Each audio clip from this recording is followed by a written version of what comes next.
ئەمانە کۆمەڵێ پرسن دەمانەوێت ئێمە میوانمان هەیە لەگەڵ میوانەکەمان قسەی زیاتر و پرسی زیاتری لەبارەوە بکەین. میوانەکەمان زۆر بەڕێز حوسێن ئەلئەسعەد شرۆڤەکاری سیاسی ڕاستەوخۆ لە شاری بەغداوە لەگەڵماندایە. بەڕێز حوسێن شەوتان باش، سپاس کە بەشدارن لەگەڵمان لەم گەشتەی هەواڵەکانی کوردستان 24 وەکو لە هەواڵەکەشدا هاتبوو. ئێستا توێژێک لە کەسانی دەستڕۆشت و سەرۆک هۆزە گەورەکانی عێراق پەیدا بوون، نزیکەی 4 ملیار دۆلار وەشبەرتی لە دەستیان نەکەوێ بۆ ئەوەی کەسانێک بگەێنە پەرلەمان یان حیزبێک بگەێنە پەرلەمان. پێدوانیە ئەمە بە هەدەردانی سامانی گشتیە و عێراقیش بەرەو هەڵدێرێکی سیاسی دەبات.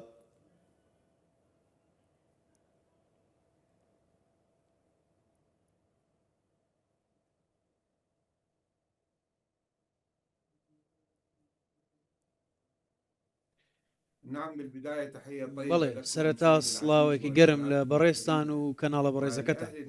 و بۆ گەلە خۆشەویستەکەمان لە هەرێمی کوردستان. لە ڕاستیدا ئەو هەڵبژارنێک کە لە عێراق دەکرێت هەمیشە کە پشت بە ئەو پارتە سیاسیانێک کە لە هەڵبژاردندا بەشدارن و ڕکابەری دەکەن پشت بە مەزهەبیەت و تایفەگەری دەبەستن و هەروە پشت بە هۆز و خێڵەکانیش دەبەستن. بۆیە هێزی هۆزەکان و بەشداریکردنیان و بەبوونی هەژمونیان لەسەر ئەندامانی هۆزەکان و خێڵەکان ئەمە وای کردووە بەشێک لە سەرکردەکان و سەرۆکەکان کە خۆیان کاندید کردووە لە هەڵبژاردندا یاخود بەشێک لە بەرپرسان کە خۆیان کاندید کردووە لە هەڵبژاردننی ئایندەی عێراق هەڵدەستن بە کڕینی دەنگی ئەو کەسانە هاوسۆزیان بەدەست دێنن ئەو هۆزانە نەک هەمویان بەڵام زۆرینەی ئەندامانی هۆزەکان دەنگیان پێدەدەن چونکە سەرۆک هۆزەکان کەس ناتوانێت بە پارە ئەو کەسانە بکڕێت هەڵوێستەکانیان بکرێت چونکە خۆیان کاریان چاکردنەوەی کێشەکانە نێوان هۆزەکان دەسوەردان لە سیاست ناکەن بەڵام بەشێک لە پارتەکان قەوارەکان پارە بەکاردێنن ئۆتۆمبیلیان پێدەبەخشن ئۆتۆمبیلی گرانبەهایان پێدەبەخشن بۆ بەدەستێنانی دەنگ نەک لەو هەڵبژاردنە لە هەموو هەڵبژاردنەکان هەیە بەڵام ئەم جارەیە وا دیارە هۆزەکان لە هەڵبژاردندا وا دیارە کاریگەریان لەسەر باش دەنگدەران هەیە وا دەکەن سەرکردەیەک یاخود کاندیدێک دەنگیان بکڕێت هەوڵ دەدەن بە تەواوی کاریان لەگەڵ. بەڕێز حسێن کەواتە پێتان وانییە دوجار ئەوەی دەسەڵات لە پەرلەمان دەگرێتە دەست سەرۆک هۆزەکانن نەک کەسانی هەڵبژێردراوی سیاسی و یاسایی کە بتوانن یاسا لە پەرلەمان دەربکەن.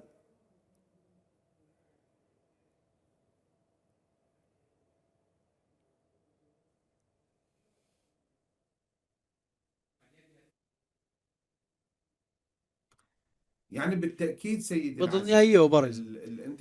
هەڵبژاردن پشت بە دەنگدەر دەبەست و کاتێک دەنگدەر هۆشداری سیاسی بەرز نەبێت لە ئاستێکی بەرزدا نەبێت بە واتایەکی دیکە دەنگدەری عێراقی کە دەچێتە دەنگدان دەنگ بە حزبێک یاخود قەوارەیەک نادات لە پێناو ئەو کارنامە سیاسی کە دەڕشتووە بەڵکو تەنیا دەچێت دەنگی پێدەدات دەنگ بەو کاندیدە یاخود بەو لیستە دەدات کە هەست و سۆزی تایفەگەری و هۆزی دەجوڵێنێت. بۆیە بەڕێزم ئەو کاندیدانێک کە ئێستا هەن خۆیان کاندید کردووە پشت بە هۆزەکان دەبەستن پشت بەو کەسان دەبەستن کە لە نێو هۆزەکاندان کە ئێمە باز لە هۆز دەکەین ئەوان پشت بە هۆزەکان دەبەستن تۆخی دەکەنەوە. بۆیە بەشێک لە پارتەکان چەند کەسایەتێک هەڵدەبژێرن کە جەماوەریان هەیە یاخود لە نێو هۆزەکان پشتیوانکار و مریدیان هەیە بۆ بەدەستێنانی دەنگ بەڵام کێشەی ژیانی سیاسی لە عێراق ئەوەیە پێویستیان بە هۆشداری سیاسیە دەبێت دیدگایەکی سیاسیانە بێ. ئایا هەرگیز ئێوە گوێبیست بوونە ئێوە و بینەرانتان کە کارنامەی سیاسی پارتێک هەبێت هەستێت بە هینانە پێشەوەی بیرۆکەیەک یاخود دیدگای خۆی باز بکات لەبارەی بودجە ژیانی ئابووری یاخود سیاسەتی دارایی یاخود کاروباری یاسایی نەخێر لە ڕاستیدا تەنیا بۆ جوڵانەوەی هەست و سۆزی خەڵکە بەدەستێنانی چاک. دەنگ و هاوسۆزیانە لە بوارە جیاوازەکان تاوەکو و کاندیدی عێراقی بتوانێت دەنگیان بەدەستبێنێت بە دڵنیاییەوە پەرلەمان بە شێوەیەکی گەورە لە کار دەخرێت لەلایەن ئەو کەسانەی کە دەنگێکی زۆریان هێنا و تێدا براوە زۆر باشە کەواتە بەڕێ حسێن ینی ئەم دیاردەیە عێراق لە دەوڵەتێکی دامەزراویەویەوە ینی مؤسساتیەوە ئەگەر هەش بێت ناکاتە دەوڵەتێکی دواکەوتووی عەشایەری کە عەقڵێکی عەشایەری وڵات بەڕێوە ببات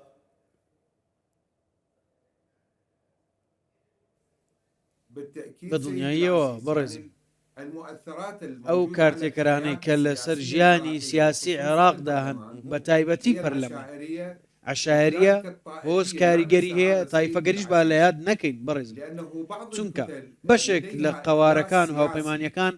لە ڕووی سیاسیەوە ماپوت بوونە هیچ مافێکیان نییە لە باز لە دەستکەوت بکەن لە گۆڕەپانی سیاسی عێراقیدا لەوانەیە بەشێک لەو بڕوایەدا بن کە بنیاتنانی پردێک یاخود باڵەخانەیەک یاخود قیرتاوکردنی شەقامێک دەستکەوتە بەڵام هیچ حکوومەتێک نییە لە ژیان لە جیهان خزمەت گوزاری بۆ هاوڵاتیانی دابین نەکات ئەمە کارێکە ئەوانە نیانە لە ڕاستیدا بنیاتنان و پەیکەربەندی ژیانی سیاسی و ئیداری و حکومی پێیوەستە بۆ کارانە بەڵام تەنانەت دیدگاکانیشی بۆ کێشە جیهانی و هەرێماتیەکان چۆنە ئەمانە هەمووی مەرجن دەبێت کاندید هۆشداری هەبێت وریا بێت ئەمانە کارتێکردنین بەداخەوە تەنیا عەشایەری کاریگەری هەیە بەڵام ئێستا گەیشتوونەتە ئاستێک کەسانێک کاندید دەکرێن کە لە کتۆرە کۆمەڵایەتیەکان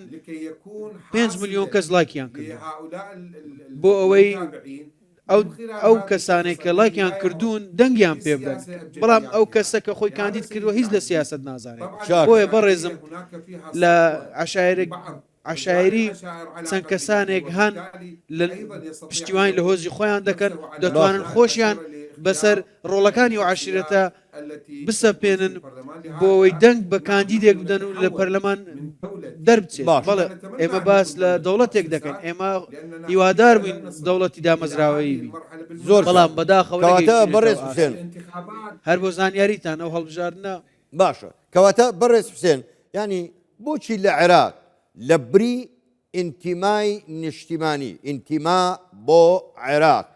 ئینتیما بۆ تایفەگەری و بۆ عەشایەری هەیە ئەمە وای نەکردو عێراق نەک بۆ پێشەوە بڕوە بۆ دواوە بۆ سەدان ساڵی پێش ئێستا بگەڕێتەوە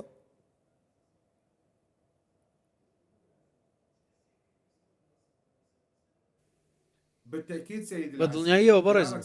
قسەکەت ڕاستە بۆی ئەو بیرۆکەی ویستم باسی بکەم تەواوی بکەم هەڵبژاردن تەنیا خۆی بەمانای ئەوە ناگەێنێت دەوڵەتەکە وڵاتێکی دیموکراسیە چونکە ئەو پەتەی کە پێویستە بۆ ژیانی دیموکراسیەت یاخود گەیشتن بە دیموکراسیەت بۆی ببێتە وڵاتێکی دامەزراوەیی و ڕێز بگرێت لە شکۆمەندی مرۆڤ پێویستە بە دیموکراسی ئەو حکوومەتە پێکبێنێت کێشەکە لەوەدا کاتێک کارنامەت دەهێنرێتە پێشەوە و بەشێک لە ڕاستیدا زۆرینەیان هیچ کارنامەیەکی سیاسیشیان نییە